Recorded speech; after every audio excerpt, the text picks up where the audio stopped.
I'm Steve Carroll, and I'm one of the artists involved with the Invited exhibition at Worthing Museum and Art Gallery. Well, I started doing these images of Sussex. Really, I started with my hometown of Worthing, and it was just basically I did an image as a commission, and it was an image of Worthing called Blue Worthing, and people liked it.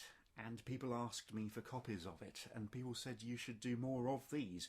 So really I was following the market, and I came up with this idea of doing the whole of Sussex, so all my favourite landmarks, and creating a sideline called Steve Carroll's Sussex, which really depicted in my own style all the highlights, the landmarks of Sussex.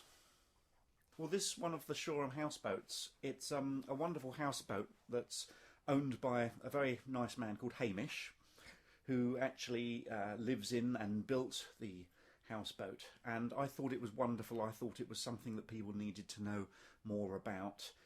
It's one of the wonders, as far as I'm concerned, of Sussex. It's up there for me with the Royal Pavilion and places like that. Well, I went there and I took several photographs. What is most important in these images I create is the angle.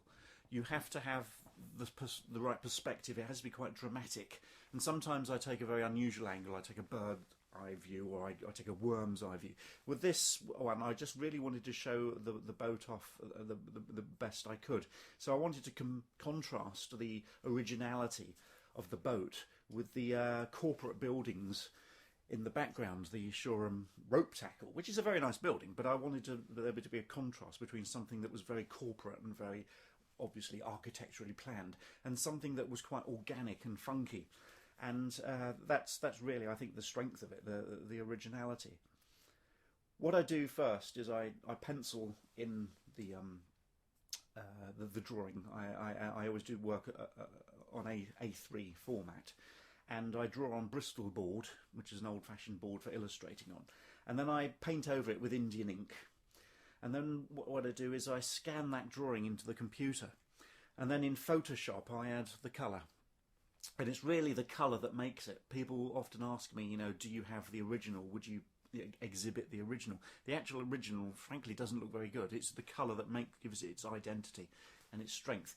And I endeavour to keep the colour very simple. There's basically just three colours there. It's just the black ink. There's different tones of a red, and there's a bluey grey colour, and there's just basically those three colours. And I find by limiting the colour you get more of a sense of identity.